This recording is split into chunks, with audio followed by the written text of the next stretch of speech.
अज्ञानतिमिरन्धस्य ज्ञानञ्जनशलाकया चक्षुरुन्मीलितं येन तस्मै श्रीगुरुवे नमः। गुरुवे गौरचन्द्राय राधिकाय तदालये कृष्णाय कृष्णभक्ताय तद्भक्ताय नमो नमः। श्रीकृष्णलीला कथने सुदाक्षं औदार्य माधुर्य गुणश्च युक्तं वरं वरेण्यं पुरुषं महन्तं नारायणं त्वं शिरसा नमामि। वंशाकर्तृभ्यश्च कृपा सिन्धुभ्य एव च पतितानां पावनेभ्यो वैष्णवेभ्यो नमो नमः। नमो महावदान्याय कृष्णप्रेमप्रदायते कृष्णाय कृष्णचैतन्य नामिने गौरत्रविषये नमः। हे कृष्ण करुणा सिन्धो दीनबन्धो जगत्पते गोपेश गोपिकान्त राधाकान्त नमस्तुते। तप्तकाञ्चन गौराङ्गी राधे वृन्दावनेश्वरी वृषभानुसुते देवी प्रणमामि हरिप्रिये। वृन्दाय तुलसी देवी प्रियाय केशवश्रितकृष्णभक्तिकृते देवी सत्यभक्ते नमो नमः। नीलाचल निवासाय नित्याय परमात्मने बलभद्रसुभद्राभ्यां जगन्नाथाय ते नमः। श्री कृष्ण चैतन्य प्रभु नित्यानंद श्री अद्वैत गदाधर शिवासादि गौर भक्तवृंद। हरे कृष्ण कृष्ण कृष्ण हरे हरे, हरे राम राम राम हरे हरे। हरे कृष्णा। सर्वप्रथम मैं अपने गुरुदेव श्रील भक्ति नित्य लीला श्रील भक्ति वेदांत नारायण गोस्वामी महाराज जी के चरणों में असंख्य कोटि दंडवत प्रणाम करती हूँ। उसके बाद श्रील शिक्षा गुरु श्रील श्रीधर गोस्वामी महाराज जी के चरणों में दंडवत प्रणाम करती हूँ। श्रीपाद कृष्णदास प्रभु जी के चरणों में दंडवत प्रणाम करती हूँ। आप सभी वैष्णव लोगों के चरणों में मेरा दंडवत प्रणाम। ये जो हम ग्रंथ पढ़ रहे हैं शिक्षाष्टकम, इसकी बुक तो बहुत ही पतली है, लेकिन ये ग्रंथ बहुत ही ज्यादा डेंजरस है। ये इतना सरल है नहीं, अगर हम में से किसी ने पढ़ा हो और हमको लग रहा हो कि बहुत इजी है, बड़ी इजी नहीं है। इसमें बहुत ज्यादा, जैसे हमारे गुरुदेव कहते थे कि तुम कितना भी बुक रीड कर लो, एवरीथिंग इज लॉक्ड, और एक्चुअली एवरीथिंग इज लॉक्ड। इस बुक के अंदर अगर हम ग्रंथ देखेंगे तो ये ग्रंथ बहुत ही पतला है, बट इसके अंदर एवरीथिंग इज लॉक्ड। अभी वो लॉक खोलने की जब मैंने कोशिश करी तो मैंने बहुत ज्यादा इधर उधर देखा, तो फिर मेरी बैंड बज गई।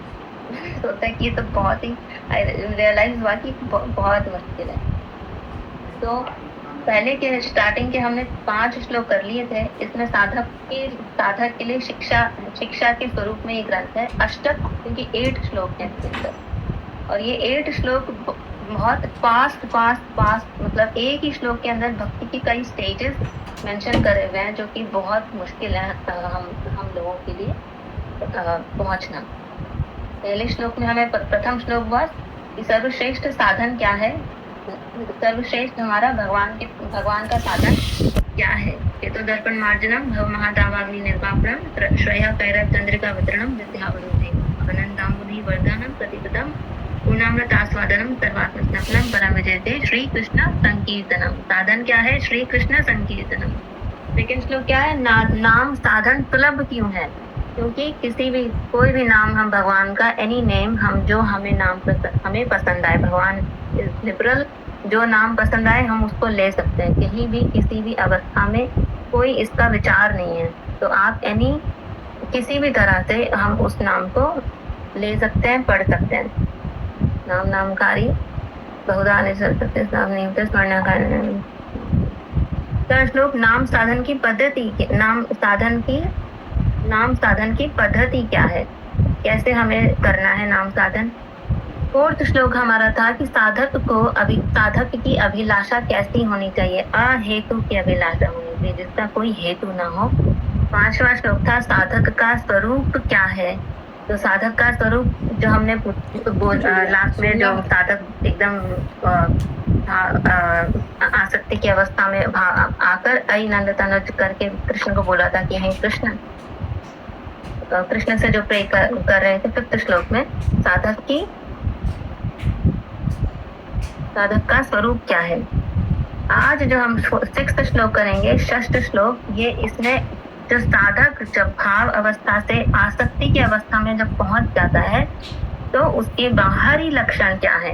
बाहरी लक्षण, अंदर के लक्षण नहीं, बाहर से वो कैसे, उसके लक्षण हमको कैसे एक साधक के दिखेंगे। उन लक्षणों के बारे में इस श्लोक में इस श्लोक के अंदर बताया हुआ है। इससे पहले वाले श्लोक में था कि हमको दास्यता चाहिए भगवान की। तो अब इस श्लोक में सिक्स्थ श्लोक में आसक्ति की अवस्था के बाद जब साधक भजन करते करते भाव अवस्था में पहुंच जाता है, तो वो भाव अवस्था के बाहरी लक्षण क्या होते हैं, वो लक्षण को इस श्लोक में बताया है। तो बाहर के जो लक्षण होते हैं, जैसे कि कंपन आना, ये लक्षण हमें नॉर्मली भी देखे जाते हैं। आम तौर पर भी हम अगर किसी बहुत एक्साइटेड हो जाते हैं या कुछ हो जाता है, तो हमें ये लक्षण वैसे भी डेवलप हो जाते हैं। कोई किसी अपने प्रियजन से मिल लेता है, कोई सेलिब्रिटी से हम मिल लेते हैं, तो भी हमारे ये लक्षण, जैसे कितना हम देखते हैं, तो ये लक्षण प्रकट हो जाते हैं। ये बाहरी लक्षण है।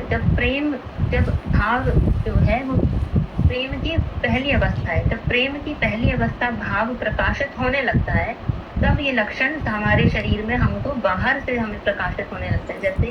जैसे कि हम कोई शाहरुख खान से मिलता है या किसी भी सेलिब्रिटी, अपने फेवरेट सेलिब्रिटी स्पोर्ट्स पर्सन से मिलता है, तो हम कितना देखते हैं कि वो स्टेज के नीचे रोने लग जाते हैं और हाथ पैर उनके कांपने लग जाते हैं और ऐसे हो जाते हैं, बुरी हालत हो जाती है। तो वो उनकी भाव अवस्था है। वो एक मटीरियलिस्टिक चीज के प्रति उनकी भाव अवस्था है, क्षणिक है। तो वो जो भाव अवस्था है, वही same, almost to some extent same ही लगेगा। वही जब आसक्ति की अवस्था तक, आसक्ति से भाव की अवस्था तक जब हम पहुंच जाएंगे, साधक पहुंच जाएगा, तब वो जो लक्षण हमें बाहरी लक्षण दिखाई पड़ेंगे, वो लक्षण, प्रेम के लक्षण, वो इस श्लोक में बताए हुए हैं। तो जो भाव भक्त के दो लक्षण होते हैं, दो लक्षण उसके मेजरली होते हैं। एक तो मोक्ष लघुता कृता, वो मोक्ष को भी तुच्छ समझता है। कोई उसको बोले कि तुम ये कर लो, वो कर लो, मुक्ति मिल जाएगी, मोक्ष मिल जाएगी, वो जिसके लिए ज्ञानी योगी सब चेष्टा करते हैं, वो एक साधक भक्ति के पथ पे चलने वाला उसकी चेष्टा नहीं करता। मोक्ष लघुता कृता, लघु मतलब छोटा, उसको मोक्ष भी बहुत ही छोटी तुच्छ चीज लगती है, छोटी भी नहीं, तुच्छ, जिसकी तरफ वो देखता भी नहीं है। और दूसरा लक्षण क्या हुआ, सुदुर्लभा, मतलब कि वो अनासक्त चित्त से भगवान के भजन में लगा रहता है। और ये जो लक्षण है, ये बहुत, मतलब भगवान को बहुत लंबे समय तक भजन करो आना बहुत ही मुश्किल है। तो मैं श्लोक रीड करती हूँ। नयनम गलदश्रु धारया वदनम गदगद हृदया गिरा पुलक्य निचितम वपु कदा तव नाम ग्रहणे भविष्यति। हे कृष्ण, हे प्रभु, तव नाम ग्रहणे, आपका नाम संकीर्तन करते समय, मम नयनम गलदश्रु धारया, मेरे नयन अश्रु धारा से, अश्रु आंसुओं से, वदनम गदगद हृदया गिरा, मेरा मुख गदगद वाणी से, वपु पुलक्य निचितम, और मेरा शरीर सर्वांग पुलकावलियों से, कदा भविष्यति, कब व्याप्त होगा।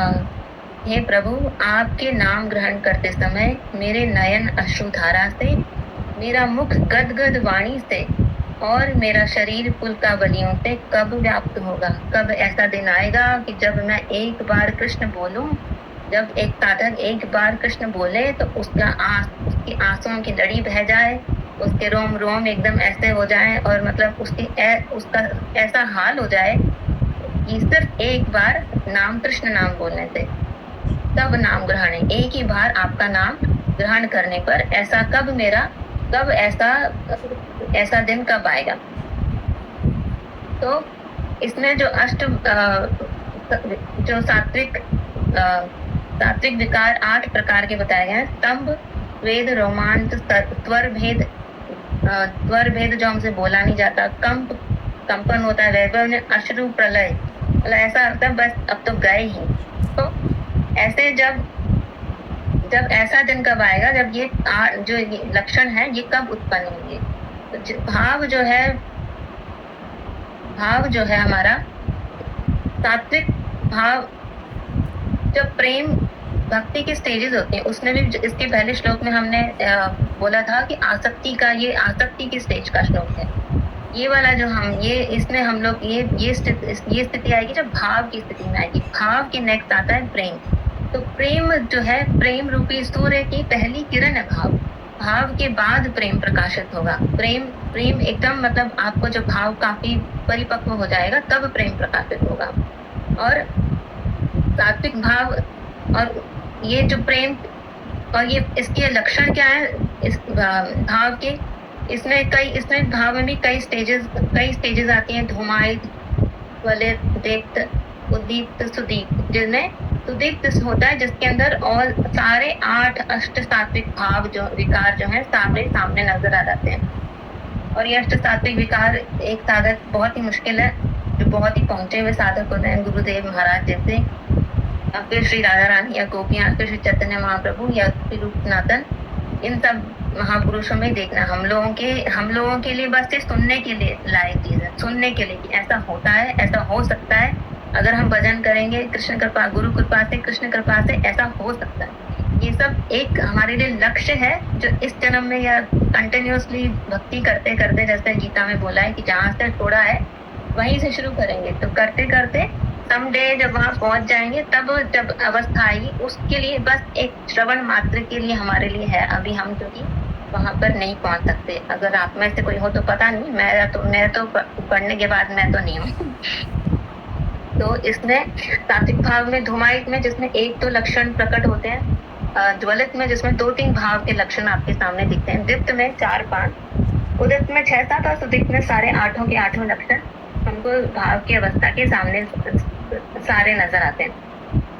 अब भाव की जो अवस्था है, जैसे कि हमारे गुरुदेव महाराज है, गुरु के भी भाव के भी 3 लक्षण होते हैं, गुरु के भी 3 लक्षण होते हैं, तटस्थ लक्षण और स्वरूप लक्षण। स्वरूप मतलब कि जिससे उनका स्वरूप डिफाइन होता है कि एक्चुअली स्वरूप क्या है, और तटस्थ मतलब कि वो उस मतलब हो भी सकता है, नहीं भी हो सकता। ये तटस्थ लक्षण है तो ये लक्षण है तो ये गुरु हो भी सकते हैं और गुरु नहीं भी हो सकते इस लक्षण के होने से। जैसे कि 3 लक्षण बताएं, संसार से विरक्ति, शास्त्र ज्ञान और भगवान की अनुभूति। संसार से विरक्ति और शास्त्र ज्ञान, ये जो 2 लक्षण हैं ये तटस्थ लक्षण में आते हैं। और भगवान की अनुभूति सिर्फ एकमात्र ऐसा लक्षण है एक गुरु के अंदर जो हमें देखना चाहिए। वो ही एकमात्र स्वरूप लक्षण है कि वो अगर लक्षण नहीं है तो वो आपको गुरु धारण नहीं करने चाहिए, जिनको भगवान की अनुभूति नहीं है। तो संसार से विरक्ति तो किसी को भी हो सकती है, बहुत लोगों को संसार से विरक्ति होती है। मतलब कितने लोग होते हैं जो हम लोग कहते हैं तो हाउस, इनके घर नहीं है इनके पास, तो बाहर रहते हैं। कई लोग ऐसे ही घर छोड़ के चले जाते हैं कुछ नया एक्सप्लोर करने के लिए, तो विरक्ति। कुछ लोग ज्ञानी ध्यानी होते हैं जो मतलब कई लोग वो चिलम फूकते रहते हैं, लेकिन फिर भी वो विरक्त होते हैं, घर बार तो छोड़ के ही आए हैं क्योंकि है तो विरक्ति, लेकिन क्या उनको भगवान की अनुभूति है इसकी कोई गारंटी नहीं है। कई शो करते हैं, हो सकता है हो भी और हो सकता है नहीं भी हो, हम कह नहीं रहे कि नहीं है, पर ऐसा भी है कि मतलब ये नहीं है कि उनको नहीं होगी, पर हो सकता है कि हो, पर हो सकता है कि नहीं हो। तो अगर कोई इंसान विरक्त है तो वो ऐसा जरूरी नहीं है कि वो गुरु हमको बनाने के लिए बिल्कुल सही है। तो वो कहते हैं ना, गुरु करो छान के। तो इसीलिए ये गुण होना चाहिए, है तो अच्छा है। शास्त्र ज्ञान किसी को भी हो सकता है, पढ़ लिया, सुन लिया, आप बहुत वैदिक स्कूल में चले गए तो शास्त्र ज्ञान अर्जित कोई भी कर सकते हैं। भगवान ने ऐसी परिस्थिति बना दी, ऐसे सुकर्म हो गए, योग हो गया और आप तो उनको शास्त्र ज्ञान हो सकता है। लेकिन भगवान की अनुभूति होना सबके लिए आसान नहीं है। कई लोग कितने लोग ऐसे होते हैं जो शास्त्र ज्ञान होने के बाद भी, बुक्स पढ़ने के बाद भी वो लोग इतना, उनके ऊपर इंद्रियों पे भी संयम नहीं होता है, तो फिर क्या ही शास्त्र ज्ञान। तो इसीलिए और फिर क्या ही भगवान की अनुभूति होगी। तो भगवान की अनुभूति जिसको है वो सबको नहीं होती, ज्ञानी ध्यानी किसी को नहीं होती। जैसे कि स्वरूप लक्षण, जैसे कि कोई डॉक्टर है चाहे कोई मिलिट्री वाला है या कोई है, तो वो अगर उन्होंने यूनिफॉर्म पहनी है तो वो हम बाहर से कंसिडर करते हैं कि वो हो सकते हैं कि वो डॉक्टर हो सकता है कि वो मिलिट्री में हो सकता है कि वो जो भी उन्होंने ड्रेसअप है, हो सकता है कि वो वही हो। लेकिन ये तटस्थ लक्षण है, ये हुआ तटस्थ। इसका स्वरूप लक्षण क्या हुआ? क्या उनको एक्चुअली मेडिकल की उन्होंने पढ़ाई करके उनको ज्ञान है इस चीज का? अगर ज्ञान है तो एक्चुअली में वो डॉक्टर कंसिडर होगा। नहीं तो कई बार तो हम भी ऐसा होता है कि कई बार हम डॉक्टर के पास जाते हैं तो और इलाज कराने के बाद जा रहे हैं वो तो अच्छा नहीं, उसे नहीं आता, हालांकि उनके पास तो शास्त्र ज्ञान भी होता है, कितने तो पढ़ के भी आते हैं, फिर भी उनको हम अच्छा नहीं बताते। तो ऐसे ही गुरु में भी जिसको भगवान की अनुभूति नहीं है वो हम उनको वो गुरु धारण करने योग्य नहीं है, ऐसा बताया गया है। 3 लक्षण, शास्त्र ज्ञान और भगवान की अनुभूति जो कि एकमात्र स्वरूप लक्षण है, और दूसरा संसार से विरक्ति। अब शुद्ध सत्व विशेष, बहुत टफ है, शुद्ध सत्व विशेष आत्मा, मैं इसको टच ही नहीं करूंगी। शुद्ध, इसमें बताया गया कि ये भगवान की 2 शक्ति होती है, एक स्तंभ शक्ति और एक आह्लादनी शक्ति। ये दोनों शक्तियां जब मिलती हैं तो वो शुद्ध सत्व बनाती हैं।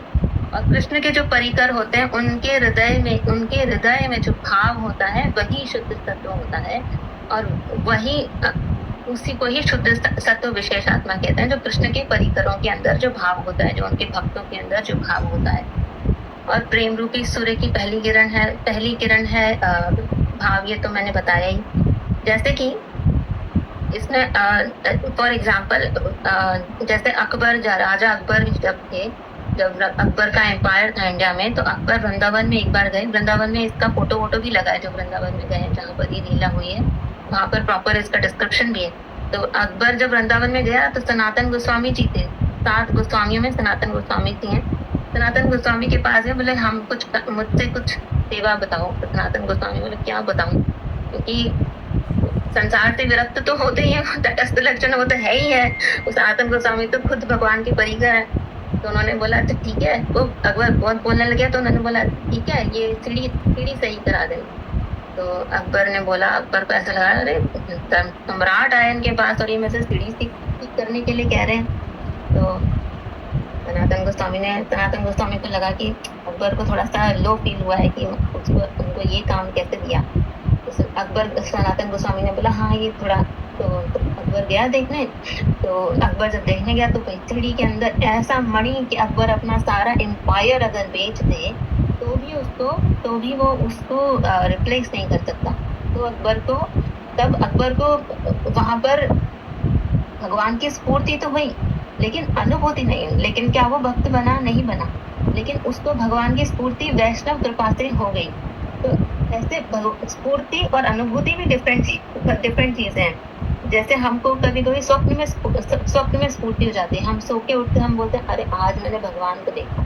अरे ऐसे बहुत होता है, आज मैंने कृष्ण देखा सपने में, जो आम नहीं है, नहीं दिखते लोगों को, और दिखे हैं तो भगवान ही दिखे हैं। ऐसा मैं मानती हूँ, ऐसा कहते नहीं है, क्योंकि भगवान में अगर स्वप्न में भी दिखे हैं तो भगवान की प्रेरणा से, भगवान की कृपा से, या गुरु की, वैष्णव की कृपा से, या हो सकता है हमने पिछले जन्म में कुछ गुरु धारण करे हो जो अभी हमें मार्ग दिखा रहे। तो ऐसे अनुभूतियां, स्फूर्तियां होती हैं, अनुभूति नहीं है, स्फूर्ति। ऐसे ही श्री रामानुजाचार्य जो है, रामानुजाचार्य जी के जीवन काल में एक आदमी था, एक उसका नाम धनुर्धर शायद था, एक धनुर्धर नाम के व्यक्ति था। तो उसकी बड़ी आसक्ति थी उसकी बड़ी आसक्ति थी एक लेडी के अंदर, फीमेल के अंदर। तो वो मंदिर में गया, अब वो मंदिर में खोलना है और मंदिर खोले ही ना सामने, तो वो फीमेल आ रही है, उसको देखे जाए, उसको ही घूरे जाए। अब लोग परेशान कि भैया ये तो उल्टी पीट करके खड़ा है मंदिर की तरफ, मंदिर खोल ही नहीं रहा, उधर ही देखना है। रामानुजाचार्य को बोला, रामानुजाचार्य जी ने बोला कि रामानुजाचार्य जी उसके पास गए, बोले तो क्या ये मटेरियल चीजों तुम क्या इसमें देख रहे हो? नाचवान में सामने भगवान मेरा खड़ा है, उनकी सुंदरता के आगे इनकी सुंदरता क्या है? तो वो कह रहा है, धनुर्धर कह रहे हैं कि अरे भगवान तुम्हारा बोलता है, खड़ा है एक जगह, ना सुंदर ना बोलता ना कुछ, इसको देखो कितनी सुंदर बाल इसकी, कितने सुंदर चलती है क्या बढ़िया, बोलती है क्या बढ़िया। तो ऐसे रामानुजाचार्य को बोले, तो रामानुजाचार्य ने बोला अच्छा, अगर मेरे प्रभु इससे ज्यादा सुंदर हुए तो तू इसको छोड़ देना, और अगर ये मेरे प्रभु से ज्यादा सुंदर हुए तो मैं उसको छोड़ दूंगा, मैं भक्ति छोड़ दूंगा। ऐसे तो फिर रामानुजाचार्य ने उसके सर पे हाथ रखा, टर्न किया, बोला देख। जब उसने टर्न किया, रामानुजाचार्य जी की कृपा से उसको वहाँ अद्भुत दर्शन हुए, इतने अद्भुत दर्शन कि उस मतलब उसके बाद वो मान गया, लेकिन ये हुए कि ये भगवान की स्फूर्ति हुई भगवान की कृपा से। लेकिन ये भी भाव की कैटेगरी में नहीं आता। भाव जो प्रकट होता है, उत्पन्न होता है, वो भाई भजन कर करके ये गुरु और वैष्णव की कृपा से उसको भगवान की स्फूर्ति तो हो गई, लेकिन भाव नहीं हुआ। भाव भी उसको तभी आएगा धीरे धीरे जब वो अब अगर वो उसको छोड़ के और भगवान के हरि नाम में नाम जप में लगेगा घसेगा माला को, तब भाव प्रकट होगा। ये सिर्फ भगवान की स्फूर्ति, वैष्णव और गुरु की कृपा से या भगवान की कृपा से उत्पन्न हुई है। और नेक्स्ट रुचि के द्वारा चित्त द्रवित मतलब मेल्ट हो जाता है रुचि के द्वारा। अगर भगवान के मतलब कि भगवान के प्रति हमारी रुचि है कि हम सेवा करें, भगवान को उठाएं, खिलाएं पिलाएं, या हमारे जो भी है नियम वो प्रॉपर पूरा करें, तो ये करते करते करते रुचि हमारी भगवान के प्रति दृढ़ होते भी धीरे धीरे हमारा जो चित्त है, मन है, वो द्रवित होना शुरू हो जाता है। कितने लोग ऐसे होते हैं, मैंने खुद मेरे कलीग देखे हैं इंडिया में। जब मैं थी तो वहाँ पर मेरे साथ ऐसे होते थे। वो कहता था एक की मेरी दादी लड्डू गोपाल की सेवा करती है और लड्डू गोपाल रोता है, खाना नहीं देते तो लड्डू गोपाल रोता है, उनके आंसू नजर आते हैं। तो ये रुचि के बाद भाव धीरे धीरे उनका दिल द्रवित होने लगा, तो भाव धीरे प्रकट होता है। तो ये पहले रुचि से उन्होंने भगवान की ऐसी लड्डू गोपाल की जो भी सेवा करी या राधा कृष्ण की सेवा, चैतन्य महाप्रभु की सेवा के बाद ये सब धीरे धीरे आपको अनुभूति होने लगती है। तो ये अच्छा ये भी दो प्रकार के होते हैं, एक होता है रत्याभास एक होता है सत्वाभास। रत्याभास मतलब कि आपकी साधक की रति है भजन में, वो रति के साथ भजन कर रहा है, एकदम हरिनाम कर रहा है, लेकिन और रो भी रहा है, लेकिन वो चाहता क्या है? चाहता है वो मुक्ति, वो चाहता है मुक्ति। तो ये भी रत्याभास है, क्योंकि उसकी रति लगी हुई, वो सब कुछ कर रहा है, रति लगी हुई मुक्ति में, मुक्ति पाने के लिए सारा भजन वजन जो भी कर रहा है वो सब मुक्ति के लिए कर रहा है। तो ये है रत्याभास। और एक होता है सत्वाभास। सत्वाभास मतलब कि जैसे हम लोग छोटे थे तब रामायण आती थी, अभी भी आई थी कोविड काल में। सत्वाभास बहुत सरल होता है, मतलब इमोशंस आपके जो प्रकट हो जाते हैं जब हम किसी की सैड स्टोरी सुनते हैं, या जब हमने रामायण देखी तो हमने देखा कि सीता माता को कैसे कष्ट सहन करना पड़ा। तो जब हम किसी के बारे में कुछ ऐसा सुनते हैं, या हम भगवान की लीलाएं कुछ ऐसा सुनते हैं, और हमारे आंखों से आंसू फॉर दैट मोमेंट जब निकलते हैं और वो सीरियल खत्म होने के बाद हम भूल जाते हैं, तो वो होता है सत्वाभास। वो सिर्फ उतनी देर के लिए होता है जितनी देर के लिए हमें कुछ किसी चीज में डुबोता है। और कभी कभी कुछ लोग ऐसी चीज पे देखते भी नहीं है कि भैया हमें तो आंसू आ जाते हैं, कि हमें तो रोना पसंद नहीं है। सीता माता को छोड़ो, कोई नॉर्मल पिक्चर देख के भी रोना आ जाता है। तो ये है हृदय की सरलता, ये हृदय सरल है, पर ये भाव नहीं है, ये इसको भाव नहीं कहते। ये सिर्फ ये है कि भैया इनके अंदर कपट नहीं है, इनका हृदय सरल है, तो इसलिए ऐसा होता है। लेकिन भाव ये नहीं है, क्योंकि जब आपके अंदर भाव आता है ना, तो उसके अलग कैरेक्टर है, वो थोड़ी देर बाद में बताएंगे। तो काम क्रोध लोभ मोह तब नष्ट हो जाएगा जब भाव प्रकाशित होना शुरू हो जाएंगे। लेकिन उसके पहले जितने भी आंसू हमारे गिर रहे हैं, जितना भी हम इमोशन शो कर रहे हैं, वो सिर्फ इमोशन ही हैं, वो भाव से डिफरेंट है। वो हमारे बस ये है कि वो मोमेंट हमारा कपटता रहित है, और उस मोमेंट में हमें सीता के लिए प्रेम भाव जागृत हुआ है, लेकिन सिर्फ वो एक प्रकार का तत्वा भाव है, वो प्रॉपर भाव नहीं है। तीसरा होता है और तीसरा होता है निसत्व क्या होता है? जो कथावाचक कहते हैं, कई मतलब मैं किसी को जानती नहीं, लेकिन यह निसत्व भाव के बारे में मैंने सुना, देखा, पढ़ा, जो भी, किसी को मैं ऐसा नहीं जानती। लेकिन इसमें क्या होता है, कई कथावाचक होते हैं, क्योंकि कई लोग कथावाचक एज ए बिजनेस भी करते हैं। ऐसा नहीं है कि लोग उसमें से नहीं कमाते भी हैं, जो कि नहीं करना चाहिए। तो कई लोग कथावाचक कथा करने के लिए, कथा में कहने के लिए रोते हैं, ताकि पब्लिक को लगे कि कितने भाव हैं कथावाचक के अंदर। एट दैट मोमेंट जो रो रो के रोते हैं और जो भाव अपने प्रकट करते हैं, तो वो भावों को प्रकट कर करके जो पब्लिक देखती है वो होता है निसत्वा भाव, और ये होता है कपटता। तो ये नहीं होना चाहिए। और चौथा है प्रतीक। प्रतीक होता है, प्रतीक कब होता है? प्रतीक मतलब जैसे कंस का था, कभी गुस्सा आ जाता है तो भी हमारे अंदर भाव आ जाता है, वो भी भाव है। क्रोध आता है तो मुख एकदम लाल हो जाता है और दांत कड़कड़ाने लगते हैं, तो वो भी एक प्रतीक भी भाव है। और ये सारे जो भाव और ये जो है, इनमें ये भाव का अगर कैरेक्टर ये है तो ये भाव हो भी सकता है और नहीं भाव हो भी सकता है, नहीं भी हो सकता है। मतलब आप प्रॉपर जो रियल भाव होता है वो हो भी सकता है और नहीं भी हो सकता है। अब भाव होता है तो उसके कैरेक्टर वो कैसा होता है? ये भक्ति रसामृत सिंधु नाम का एक ग्रंथ है जो श्री रूप गोस्वामी जी ने लिखा है। रूप गोस्वामी जी 7 गोस्वामी में से एक है। जो भी भक्ति कर रहे हैं हम लोग जो साधक हैं, हमको सबको पता होना चाहिए कि हमारे 7 गोस्वामी कौन है, और जयपुर वालों को जरूर पता होना चाहिए कि रूप गोस्वामी कौन है, क्योंकि जो हमारे गोविंद देव जी जो है वो रूप गोस्वामी की सेवा वही करते थे। रूप गोस्वामी गोविंद देव जी के ही थे, है ना। तो इसमें फिर भक्ति रसामृत सिंधु है, रूप गोस्वामी द्वारा रूप गोस्वामी जी का एक ग्रंथ है, उसमें उन्होंने बहुत सारे श्लोक लिखे हैं। उसमें श्लोक आता है, शांतिर अव्यर्थ कालत्वम विरक्तिर मान शून्यता आशा बद्ध समुत्कंठा नाम गाने सदा रुचि गुणाख्याने प्रसीद तदस्वती स्थले। तो भाई जिसके अंदर भाव प्रकट हो जाता है, जो उसके क्या लक्षण होते हैं? शांतिर, उनका चित्त शुद्ध नहीं होता। चित्त शुद्ध नहीं होता मतलब कि भगवान का जो साधक है, भगवान के साधक जो है, जो स्थापित हो जाता है, जो परिपक्व अवस्था में आ जाता है, वो उसका चित्त कभी शुद्ध नहीं होता। मतलब कि शुद्ध मतलब कि विचलित नहीं होता। किसी ने आपको गुस्सा कर दिया, किसी ने आपको कुछ कह दिया, किसी की आपको बात खराब लग गई, फिर भी आपके मन में भाव, मतलब हम लोगों के मन में तो डेफिनेटली आ जाएगा, अरे यार ये क्या बोल दिया, अरे क्या यार हमेशा ऐसी।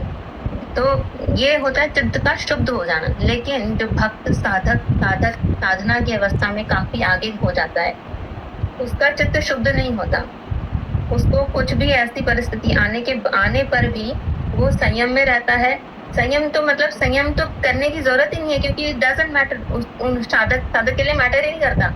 जो भगवान की सेवा में 24 घंटे लगा हुआ है, उसके लिए सब मैटर ही नहीं करता। जैसे श्री हरिदास ठाकुर जी थे, हरिदास ठाकुर को 22 बाजारों में कोड़े मारे गए। हरिदास ठाकुर क्योंकि यवन कुल के थे, मुगलों का राज्य था उस टाइम, वो यवन कुल के थे और हरि भक्ति करते थे। तो उनको 22 बाजार में ले जाके नवदीप में उनको कोड़े मारे गए, और उनको आदेश था कि इनको जान से मारो, कोड़े मार के इनको मारो टिल डेथ। बट वो मरे नहीं, वो कोड़े खाए जाने और उनके मुंह से नाम हरि का ही निकल रहा है। कह रहे भाई कुछ भी कर लो, मैं नाम तो मेरी जीभ ही नहीं रुकती, मैं रोकना चाहूँ तो भी नहीं रुकती। तो बोले वो कोड़े खाए जा रहे। उसके लास्ट में जो उनको मार रहे थे, उन्होंने उनकी शरणागति करी। बोले भाई तुम तो ना मर रहे हो ना कुछ हो रहे हो, तुमको ऐसा हुआ तो तुम तो मर ही नहीं रहे, भाई हमें मार देंगे राजा, अगर ये हुआ तो सम्राट, राजा नहीं सम्राट हमें मार देंगे। तो उनकी सुन के उनके ऊपर कृपा करने के लिए उनका चित्त शुद्ध हुआ। यहाँ पर उनका कोई चित्त शुद्ध नहीं हुआ। उन्होंने फिर भी उनसे उनके जो उनको मार रहे थे इतनी देर से, तो मारने के लक्ष्य से ही उनको उनके सुनने के बाद उन्होंने बोला अरे ठीक है, वो खुद मर गए। बोले हाँ ठीक है। उन्होंने प्रिटेंड मतलब मर गए, और उन्होंने मरने के बाद उनकी जो बॉडी थी एकदम पतली सी फेंक दी पानी में, और उसके बाद 2-3 दिन बाद उठ के वहां से चल पड़े फिर जाके फिर पहाड़ में कहीं जाके फिर हरिनाम करने लगे। इसलिए उनका नाम है नामाचार्य श्री हरिदास ठाकुर। एक दिन में 3 लाख नाम करते थे।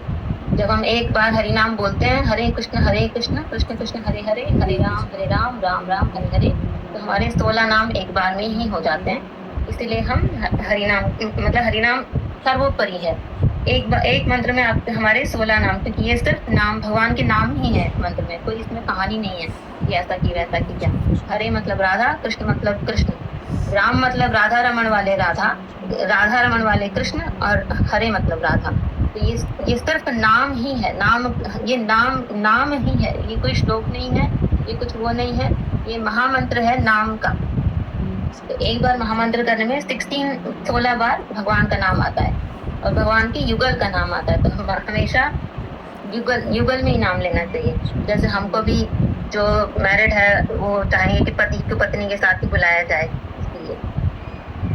तो सेकंड इसमें बताया इसी श्लोक के अंदर, शुद्ध शांति अव्यर्थ कालत्व, मतलब कि उसका जो लक्षण होगा, जो साधक सिद्ध हो जाएगा भाव अवस्था में, वो एक क्षण भी बिना भजन किए रह नहीं सकेगा, एक क्षण भी।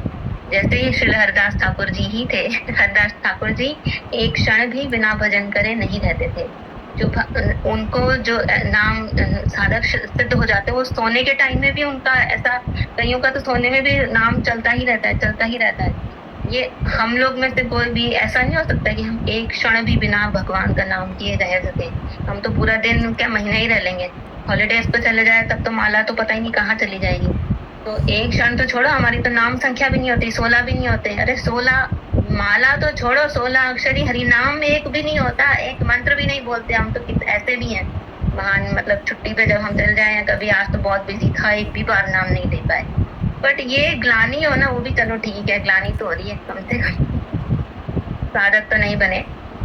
फिर क्या बोलना है इसी श्लोक में, शांतिर अव्यर्थ कालत्वम विरक्तिर मान शून्यता। मान शून्यता, मान मतलब प्रेस्टीज, शून्यता मतलब जीरो। जैसे कि शिल हमारी अपनी मान को, जो हमने थर्ड श्लोक पढ़ा था, अमानी नाम मान देना, खुद को अमानी समझते हैं। तो इसमें जो मान, अपनी मान को शून्यता देते हैं और सबको मान देते हैं। तो जैसे हमारे श्री गुरुदेव जी भी थे, हमारे गुरुदेव को युगाचार्य की उपाधि देने के लिए बोला था, पर क्या उनको किसने बोला कि आप उनकी, हमारे गुरुदेव की इतनी पब्लिसिटी नहीं है, क्योंकि उनको कभी भी ऐसा, बहुत सारे ऐसे सिचुएशंस आए ये चैनल वो चैनल कहीं डालने के लिए, बट उन्होंने कभी भी इस चीज को सपोर्ट नहीं करा। उनको शायद, मुझे नहीं, शायद हो सकता है उन्हें लगता हो जिसको मनी चाहिए वो खुद ढूंढेगा, पब्लिसिटी करने से क्या है। तो इसलिए उनको भी युगाचार्य की उपाधि मिली थी। उसके बाद उन्होंने, किसी ने बोला कि आप भागवत जी का वो करो, कन्वर्ट लिखो आप अपने आप को। उन्होंने मतलब इतने पंडित थे, इतने ज्ञानी थे, लेकिन फिर भी उन्होंने बोला, ब्रजवासी पंडित किसी ने बोला, तो उन्होंने बोला अरे आपकी कृपा होगी तो करेंगे, आपकी कृपा होगी, आपकी सहायता से करेंगे। तो मतलब आप अमानी नाम होते हो। जो हम इनमें पढ़ रहे हैं, वो लक्षण हमको हमारे गुरुदेव में साक्षात में नजर आते हैं, और नजर आते हैं तभी हम वो गुरु धारण करने के लिए हमको मतलब होना योग्य हम समझते हैं। और क्योंकि हमको तो नजर आ गए, तो इसलिए हमने धारण कर लिए, तो हम रिलेट भी कर पा रहे हैं। और इसीलिए जब मैं ये पढ़ रही हूँ और समझाने की चेष्टा कर रही हूँ, तो मुझे काफी लग रहा है कि मैं डिजर्व नहीं करती, फिर भी। तो मान शून्यता। फिर नेक्स्ट है आशाबद्ध समुत्कंठा। आशा लगा के और उत्कंठा के साथ नाम गाते हैं। आशाबद्ध समुत्कंठा नाम गाने सदा रुचि। आशा के साथ और उत्कंठा के साथ सारे टाइम नाम गाते हैं, और उसमें हमेशा रुचि भी रहती है। मतलब कि जैसे एक साधक है जो वृंदावन में रह के भजन कर रहे हैं, वो कह रहे हे राधे, हे देवी, मुझे वो आशा लगा के बैठे हैं कि आपकी कृपा के लिए ही मैंने प्राण धारण कर रखे हैं। अगर आपकी कृपा नहीं तो फिर ब्रज में रहने का क्या औचित्य, ब्रज में छोड़ो, गोवर्धन में रहने का क्या औचित्य, अगर आपकी कृपा ही नहीं प्राप्त हो रही। गोवर्धन छोड़ो, राधा कुंड में रहने का भी क्या ही औचित्य, अगर आपकी कृपा नहीं प्राप्त हो रही। तो आशाबद्ध और बड़ी उत्कंठा के साथ अब नाम के गान में रुचि, उत्कंठा और रुचि के साथ नाम के गान में हमेशा लगे रहते हैं।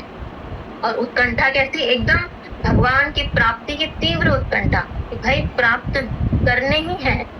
जैसे छोटे बच्चों, हम लोगों को भी हो जाता है कुछ है तो भाई एकदम उत्कंठा, तो हमारी क्षणिक मटेरियल चीजों के लिए होती है। तो भगवान के लिए उत्कंठा बनी रहनी बड़ी मुश्किल है।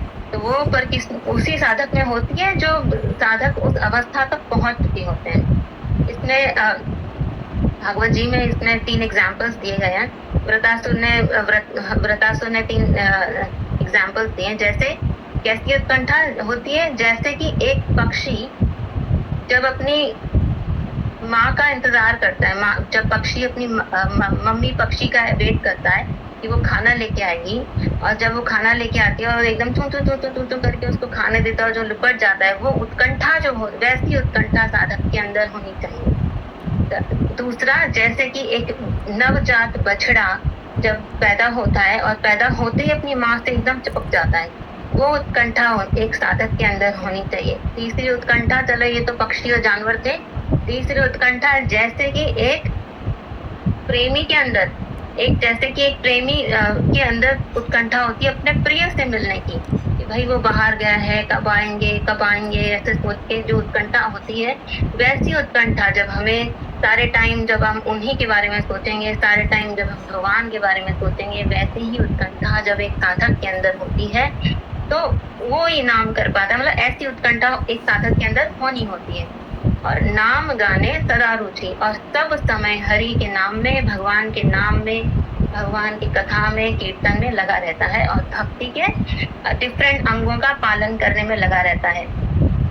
वो ये जो हम ये और आसक्तिर तद गुण ध्याने प्रसीद तद वसति स्थले, और इसके साथ साथ उनकी रुचि आसक्ति कहाँ होती है, जहाँ जो कृष्ण के जो भगवान के धाम स्थली है, जगन्नाथ स्थली, श्री धाम, वृंदावन, जगन्नाथ जी, मायापुर, नवदीप धाम और गिरिराज जी, तो ऐसे उनकी जो साधक होती है उसकी रुचि भी यहीं पर होती है। तो ये थोड़े हम लोग जब इनिशियली भक्ति में आगे भी बढ़ते तो भी ऐसा होता है कि हो सकता है, क्योंकि हम भी कई बार हॉलीडेज करते हैं, जो साधक सोचते हैं कि चल यार इधर उधर क्या जाना, भगवान के धाम ही चले जाते हैं, बट वो बहुत स्मॉल पोर्शन ऑफ लक्षण है। बट जिसके अंदर हमेशा रुचि है कि भाई वहां ही हमें स्थली में ही रहना है, तो वही साधक जो है वो भाव अवस्था को पहुंचा हुआ साधक है। इनको नाम गाने सदा रुचि। हमको जब टीवी देखने में इतनी रुचि होती है, हमको कहीं बाहर डाइन आउट डिनर करने में इतनी रुचि होती है, उसमें कितनी रुचि होती है, और कहीं बाहर पार्टीज में इतनी रुचि होती है, हालांकि वो पार्टी 2 घंटे 3 घंटे के बाद 4 घंटे 1 डे नाइट ओवर के बाद खत्म ही हो जानी है, उसके बाद ओवर, नो आनंद आफ्टर दैट, खत्म, फिनिश।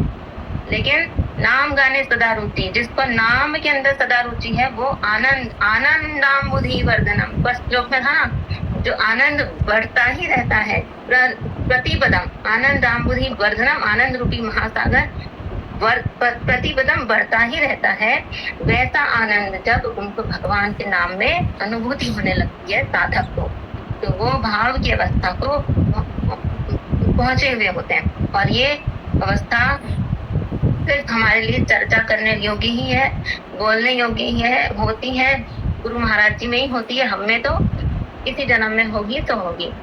तो आसक्ति की जो आसक्ति की भी परिपक्व अवस्था है रागानुगा। अभी रागानुगा के बारे में मैं ज्यादा छेड़ूंगी ही नहीं, तो लेकिन ये सारी अवस्था की शुरुआत वैदिक भक्ति से होती ही है। इसीलिए हम अपनी वैदिक भक्ति हम करते हैं, अब उसको हमें करना चाहिए, क्योंकि वैदिक भक्ति करते करते करते धीरे धीरे हमारी रुचि आसक्ति भाव अवस्था धीरे धीरे हमारी प्रकट होने लगेगी, और हमारा धीरे धीरे भगवान से संबंध स्थापित भी होने लगेगा। तो भगवान से जब रुचि की अवस्था जब आती है, तब तक तब तक साधक सबकी भक्ति सेम ही हो, तब सेम प्रकार से रुचि की अवस्था तक करते हैं। रुचि के बाद साधक के जब भाव धीरे धीरे आप भगवान से संबंध अभिधेय और प्रयोजन, ये 3 मेन स्तंभ है भक्ति के साधक के लिए, संबंध, अभिधेय और प्रयोजन। तो पहले जब हमारा संबंध भगवान के साथ हम संबंध मतलब हमारा स्वरूप, हम भगवान को किस स्वरूप में, किस संबंध में भगवान से हम भक्ति कर रहे हैं, जब वो हमारा स्थापित होता है, तो उसके साधन के भी कई स्टेजेस हैं।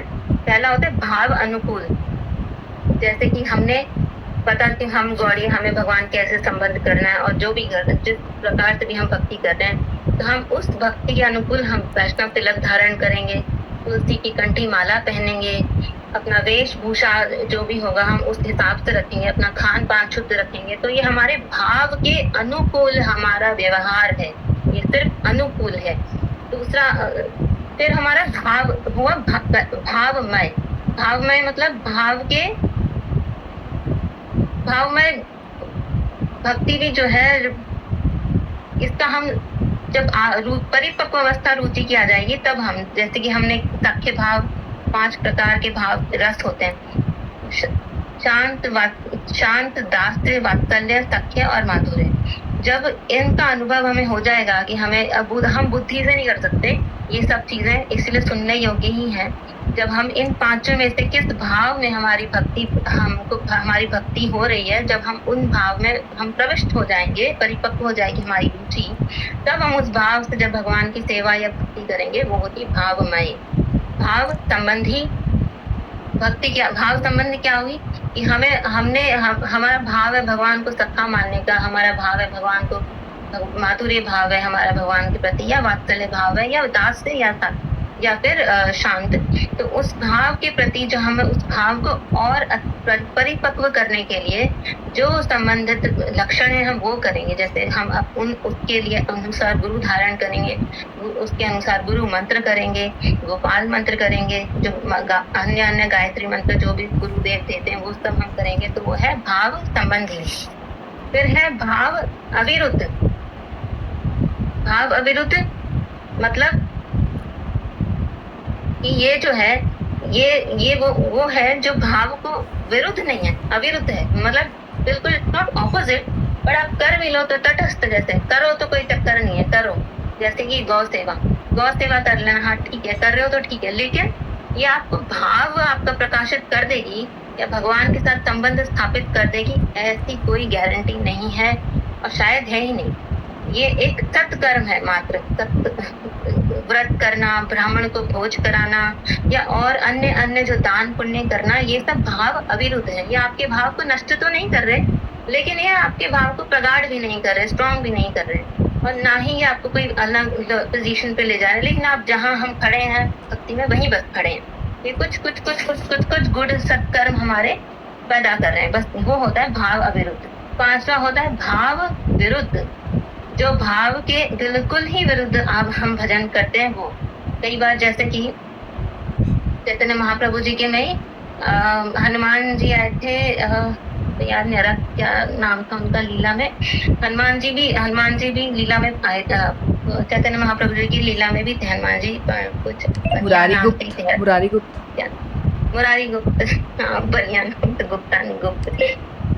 गुप्त जी थे।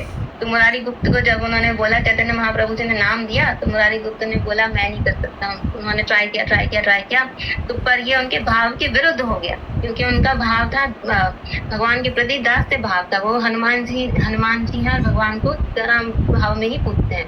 और चैतन्य महाप्रभु जी प्रेम दान जब करने आए थे, तो उनका भाव सीताराम जी के प्रति था, तो वो उन्होंने थोड़े दिन बाद आके रिक्वेस्ट करी कि मेरे को आप मैं नहीं कर सकता, क्षमा करो। तो चैतन्य महाप्रभु जी स्माइल करे, बोले मुझे पता है।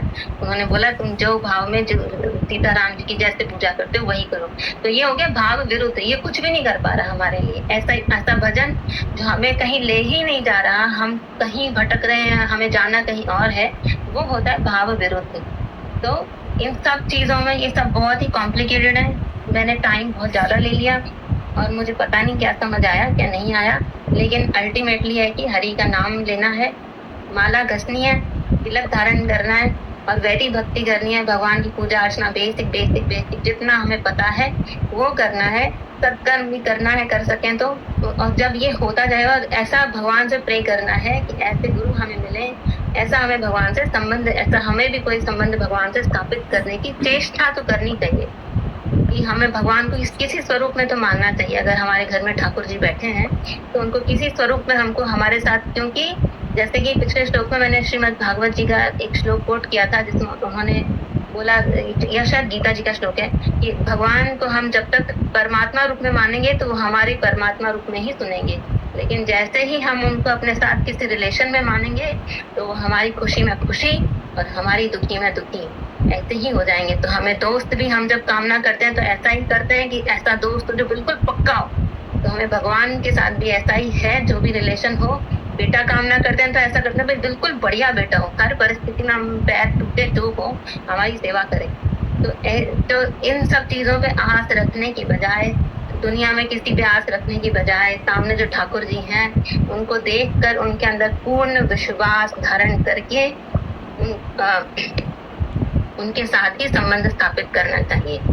और एक बात और मैं बोलना भूल गई कि जो भाव जो प्रकाशित होते हैं, जो एक्चुअल जिनके अंदर भाव होता है ना, जो गुरु महाराज जो भाव दे रहे हैं, वो जब कथा कहते हैं तो भी वो अपने भाव को भी कर लेते हैं, हाइड कर लेते हैं, क्योंकि भगवान की कथा में वो विघ्न आ रहा है। ट्राई करते हैं, जो बहुत मतलब गुरुदेव वगैरह होते हैं, आप बहुत ज्यादा देखेंगे ना कि वो लोग रो रहे हैं, लेकिन क्या भाव नहीं है उनके अंदर। और कभी कभी भाव ऐसे गुरु महाराज जी में, हमारे गुरु महाराज जी की भी कथा आती, कीर्तन कर रहे हैं, बीच में कहीं और वृंदावन में ही चले गए, वो न्यूजीलैंड कहीं आए थे प्रचार करने के लिए, और उनको किसने बोला कि भगवान गुरुदेव आपको कितना ट्रैवल करना पड़ता है, आपको कैसा लगता है कि इधर आ गए आप, कितना। तो गुरुदेव ने बोला कौन बाहर है वृंदावन से, हम तो बाहर है ही नहीं वृंदावन से, हम तो ये देखो सामने यमुना जी बह रही है। तो ऐसे ही भगवान के स्थलों में रुचि, भगवान जैसे आसक्तिर तद गुणाख्याने प्रसीद तद वसति स्थले, भगवान जहाँ रहते हैं उनके स्थलों में रुचि रहनी चाहिए, उनके नाम में रुचि रहनी चाहिए। तो वृंदावन के स्थल में आप रहें चाहे ना रहें, शारीरिक तरीके से रहें चाहे ना रहें, भाव हम सिर्फ सामने कोई है तो प्रकट नहीं, भाव भगवान अंतर्यामी है, हर जगह से प्रकट हो सकता है। इसलिए वैधि भक्ति को बढ़ाना चाहिए, ज्ञान को बढ़ाना चाहिए। जैसे कि कल श्लोक था ना गीता में, ज्ञान तत्परम संयंतेन्द्रिय, फिर ज्ञानम तत्परम संयंतेन्द्रिय, फिर ज्ञानम की बात क्या था, अचिरेणादि गच्छतम, तो उसके बाद ही शांति, उसके बाद ही मिलेगी। इसलिए धीरे धीरे धीरे धीरे ये स्टेजेस नहीं आएगा, हम सिर्फ इसके बारे में सुन ही सकते हैं, कर वही सकते हैं जो कर रहे हैं ऑलरेडी। इसी के साथ मैं अपनी वाणी को विराम देती हूँ। पावनेभ्यो वैष्णवेभ्यो नमो नमः। कोई त्रुटि हुई तो क्षमा करें। हरे कृष्णा।